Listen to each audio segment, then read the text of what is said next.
নদুৱাৰ ইটাখোলাৰ শ্ৰীমন্ত শংকৰদেৱ ভৱনত শিল্পী দিৱস উদযাপন গাম্ভীৰ্যপূৰ্ণ আলোচনা চক্ৰ নদুৱাৰ সাংস্কৃতিক উন্নয়ন পৰিষদৰ উদ্যোগত ইটাখোলাৰ শ্ৰীমন্ত শংকৰদেৱ ভৱনত আজি কেন্দ্ৰীয় শিল্পী দিৱস উদযাপন কৰা হয়। এই উদ্দেশ্যেৰে বিয়লি অৱসৰপ্ৰাপ্ত কৃতি শিক্ষক ঘনকান্ত বৰাৰ সঞ্চালনাত অনুষ্ঠিত এক আলোচনা চক্ৰত মুখ্য অতিথি হিচাপে অংশগ্ৰহণ কৰি যশস্বী নাট্যকাৰ পৰিচালক পংকজজ্যোতি ভূঞাই জনতাৰ শিল্পীগৰাকীৰ প্ৰতি শ্ৰদ্ধাঞ্জলি জ্ঞাপন কৰি কয় যে ৰূপান্তৰৰ দৰ্শনেৰে জগত শুৱনি কৰিব খোজা জ্যোতিপ্ৰসাদ আগৰৱালাদেৱ একাধাৰে কবি, সাহিত্যিক, নাট্যকাৰ, গীতিকাৰ আছিল। তেখেত প্ৰথম অসমীয়া কথাছবি নিৰ্মাণ কৰি অসমীয়া ছবি জগতখনৰ প্ৰতি অনবদ্য অৱদান আগবঢ়াই থৈ গৈছে। সেইজত সুন্দৰৰ পূজাৰী ৰূপকৰ জ্যোতিপ্ৰসাদ আগৰৱালাদেৱৰ আজি পবিত্ৰ পুণ্যতিথিত আমি সমগ্ৰ অসমবাসীয়ে শত সহস্ৰ প্ৰণৱ জনাই শ্ৰদ্ধাঞ্জলি জ্ঞাপন কৰিছো। অনুষ্ঠানটিত আলোচক হিচাপে অংশগ্ৰহণ কৰি শিক্ষক সমাজকৰ্মী নতুমণি বৰা, যুৱ লেখক সাহিত্যিক লক্ষীকান্ত বৰা আৰু মিংকু কলিতা, সদৌ অসম জাতীয়তাবাদী যুৱ সন্মিলনৰ সভাপতি ৰাজীৱ দাস, নদুৱাৰ প্ৰেছ ক্লাবৰ মুখ্য সম্পাদক ফণীন্দ্ৰ বৰুৱাকে ধৰি অঞ্চলটোৰ বহুকেইগৰাকী গণ্যমান্য ব্যক্তি আৰু ৰাজ্যৰ উপস্থিতিত আয়োজিত শিল্পী দিৱসৰ অনুষ্ঠানটিত কণ কণ ছাত্ৰ ছাত্ৰীসকলে পৰিৱেশন কৰা গীত নৃত্যৰ অনুষ্ঠানে সকলো শ্ৰেণীৰ ৰাইজৰ মন মুগ্ধ কৰে।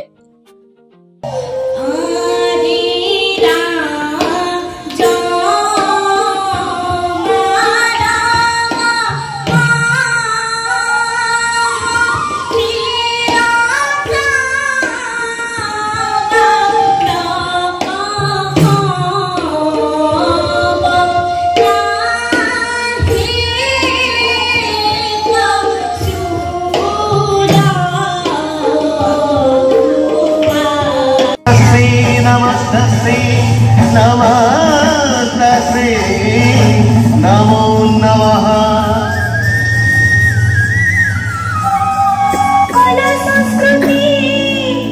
मानलो मोरानी धुला मोहरी खुला हुलहुली पड़ियो छुली गो अनंत मन तपनाय का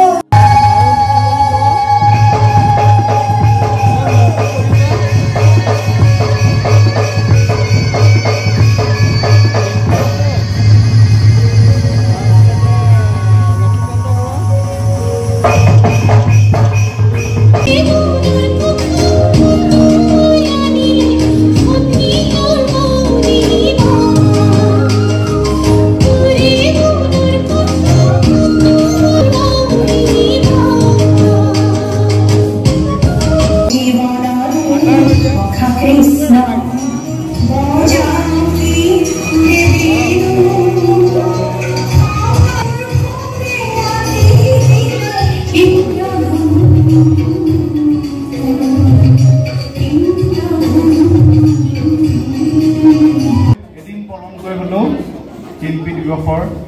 শুভকামনা জনাইছো। যেহেতু 17 তাৰিখে পাতিব লাগে এই অনুষ্ঠান, প্ৰথমেই কওঁ আমি 18 তাৰিখে পাতিবলগীয়া কথাটোৱে আমাৰ কাৰণে এটা দুখৰ কথা। উপায় নাই, মোক মাতিবলৈ যাওঁ। শিল্পীসকলে কাৰ্যসূচী সফল ৰূপায়ণ কৰাৰ বাবে উপস্থিত সকলো ৰাইজকে কৃতজ্ঞতা জ্ঞাপন কৰে নদুৱাৰ সাংস্কৃতিক উন্নয়ন পৰিষদৰ সভাপতি অনিল বৰা আৰু সম্পাদক প্ৰাঞ্জল বৰাই। বৃহত্তৰ অসমীয়া জাতি গঠন প্ৰক্ৰিয়াত ৰূপকৰ জ্যোতিপ্ৰসাদ আগৰৱালাৰ যি অৱদান, এই অৱদানক সুঁৱৰি আমি নদুৱাৰ সাংস্কৃতিক উন্নয়ন পৰিষদে জাতীয় জনগোষ্ঠী সংগঠন, বৃহত্তৰ ইটাখোলা অঞ্চলৰ ই ৰিক্সা সন্থা, বণিক সন্থা, বিভিন্ন অনুষ্ঠানৰ সহযোগত আজি কেন্দ্ৰীয়ভাৱে শিল্পী দিৱস আমি উদযাপন কৰিছোঁ শ্ৰীমন্ত শংকৰদেৱ ভৱনত। আৰু শিল্পী দিৱস ভাগ 17 জানুৱাৰীত আছিল, কিন্তু অসম চৰকাৰে এই শিল্পী দিৱসৰ দিনাই জিলা ভিত্তিত গুণোৎসৱ তাক পতাৰ বাবে আমি 17 জানুৱাৰীত এই শিল্পী অনুষ্ঠান কৰিব নোৱাৰিলোঁ, কাৰণ বহু প্ৰতিযোগী এই গুণোৎসৱত থাকিবলগীয়া হ'ল।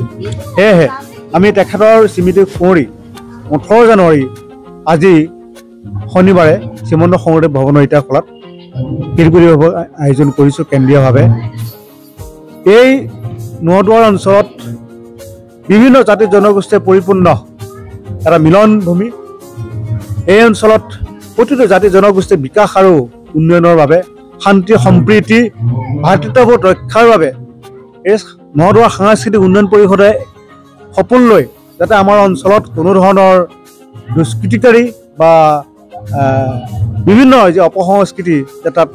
প্ৰৱেশ কৰিব নোৱাৰে তাৰ প্ৰতি লক্ষ্য ৰাখি আমি নদুৱাৰ সাংস্কৃতিক উন্নয়ন পৰিষদে জ্যোতিপ্ৰসাদ আগৰৱালাৰ দৃষ্টিভংগীৰে বৃহত্তৰ অসমীয়া জাতি জনগোষ্ঠীৰ এক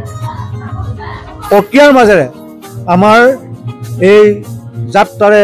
আমি আমাৰ জনগোষ্ঠীসমূহৰ থলুৱা গীত নৃত্য যাতে আমি সংৰক্ষণ কৰিব পাৰোঁ তাৰ উদ্দেশ্যৰে আমি এনেধৰণৰ কাৰ্যসূচী ৰূপায়ণ কৰি আহিছোঁ 2016 চনতে নদুৱাৰ সাংস্কৃতিক উন্নয়ন পৰিষদ জন্ম হৈছিল তেতিয়াৰ পৰা এনেধৰণৰ কাৰ্যসূচী আমি ৰূপায়ণ কৰি আহিছোঁ আজি এই শিল্পী দিৱসত আমি আলোচনা চক্ৰৰ এটা বিষয় উত্থাপন কৰি আমি বৃহত্তৰ অসমীয়া জাতি গঠন প্ৰক্ৰিয়াত জ্যোতিপ্ৰসাদ আগৰৱালাৰ দৃষ্টিভংগী এক মানে ৰাষ্ট্ৰীয় আলোচনা চক্ৰৰ দৰে এক আলোচনা চক্ৰ আমি আয়োজন কৰিছোঁ ইয়াত আমি দুজনকৈ আলোচক হিচাপে নিমন্ত্ৰণ কৰিছিলোঁ আমাৰ জামগুৰি উচ্চতৰ মাধ্যমিক বিদ্যালয়ৰ এগৰাকী শিক্ষক সমাজকৰ্মী নিতুমণি বৰা আৰু আমাৰ এই বৃহত্তৰ উত্তৰ নদুৱাৰ অঞ্চলৰ এজন যুৱ লেখক যুৱ শক্তিৰ পথ প্ৰদৰ্শক আমাৰ বহু অনুষ্ঠান প্ৰতিষ্ঠানৰ কাণ্ডাৰী আমাৰ শ্ৰীযুত লক্ষীকান্ত বৰাদেৱ তেখেতকো আমি নিমন্ত্ৰণ কৰিছোঁ আহি উপস্থিত হৈছে আৰু তেখেতসকলে বক্তব্য ৰাখিছে যে জ্যোতিপ্ৰসাদ আগৰৱালাৰ কি ভূমিকা